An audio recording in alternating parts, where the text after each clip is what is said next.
کیا پاکستان واقعی میں اکنامک کرائسس سے بچ گیا ہے؟ پر کیسے؟ اس کے پیچھے چھپے ہیں یہ انسان محمد بن سلمان۔ اسے کون نہیں جانتا؟ پوری دنیا میں MBS کے نام سے جاننے والا یہ شخص سعودی کرون پرنس ہے، جنہوں نے پاکستان میں $25 بلین انویسٹ کرنے کا پرومس کیا ہے۔ جولائی کے مہینے میں اسٹیٹ بینک آف پاکستان میں سعودی عرب کی طرف سے $2 بلین ڈپازٹ کروائے تھے۔ لیکن کیا آپ جانتے ہیں کہ اگر سعودی عرب پاکستان کی مدد نہیں کرتا تو کیا ہوتا؟ لیکن آخر پاکستان کی کرائسس کی وجہ کیا ہے؟ وہ کون سا ایگریمنٹ ہونے والا تھا جس کے بعد پاکستان کے حالات بہتر ہو سکتے تھے، لیکن ان کی ایک بڑی غلطی کی وجہ سے وہ نہیں ہو پایا؟ تو آئیے آج کی اس ویڈیو میں ان سب باتوں کو سمجھنے کی کوشش کرتے ہیں۔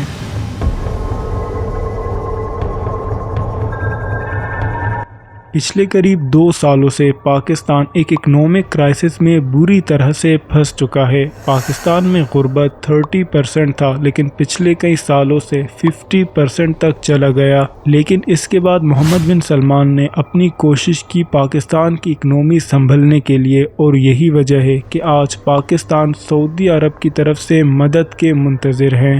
یہ بات ہے سال 2019 کی، جب محمد بن سلمان پاکستان آئے اور انہوں نے $21 بلین کی MOU سائن کیے، جس میں سے قریب $12 بلین ایک پیٹرو کیمیکل کمپلیکس بنایا جانا تھا، وہ بھی بلوچستان کے علاقے گوادر میں۔ اس وقت عمران خان پرائم منسٹر ہوا کرتے تھے اور ان کے ساتھ فورن افیئر منسٹر شاہ محمود قریشی ہوا کرتے تھے، اور انہی دونوں کی ایک غلطی کی وجہ سے یہ ڈیل ناکام رہی۔ 2020 میں پاکستان نے آرگنائزیشن آف اسلامک کنٹریز کو کرٹیسائز کرنا شروع کیا۔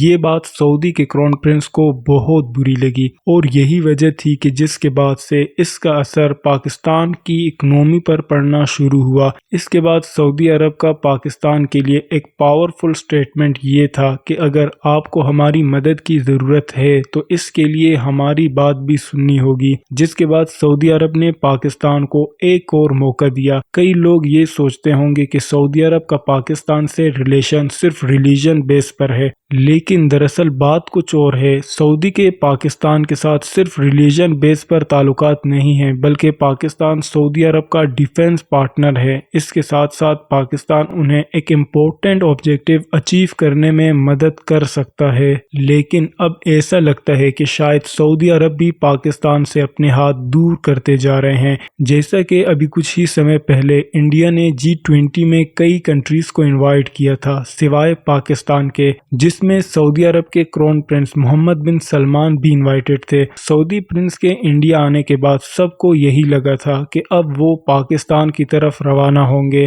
لیکن ایسا بالکل بھی نہیں ہوا۔ محمد بن سلمان پاکستان جانے کے بجائے انڈیا میں ہی لگ بھگ 5 سے 6 دنوں تک ٹھہرے رہے، جس کے بعد کئی سوالوں نے جنم لیا، جس میں سے ایک مین پوائنٹ یہ تھا کہ کیا اب محمد بن سلمان پاکستان کو چھوڑ کر انڈیا کے ساتھ ریلیشن شپ پر زیادہ توجہ دے رہے ہیں، اور کیا واقعی ایسا ہے، اور اگر ایسا ہے تو اس کی وجہ کیا ہے؟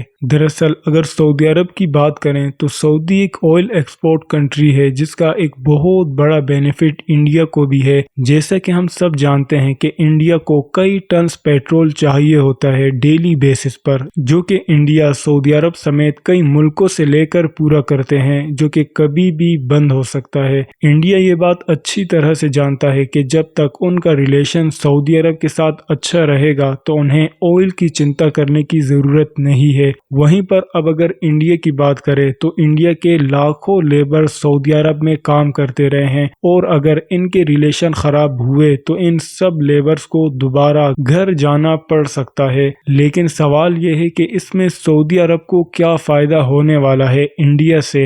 بات یہ ہے کہ انڈیا کی پاپولیشن ورلڈ بگیسٹ پاپولیشن میں سے ایک ہے، اور اس کا بینیفٹ سعودی عرب کے لیے یہ ہوگا کہ اگر کوئی بھی چیز ایکسپورٹ کرنی ہو، پھر وہ چاہے آئل ایکسپورٹ ہو یا پھر کوئی اور پروڈکٹ ہو،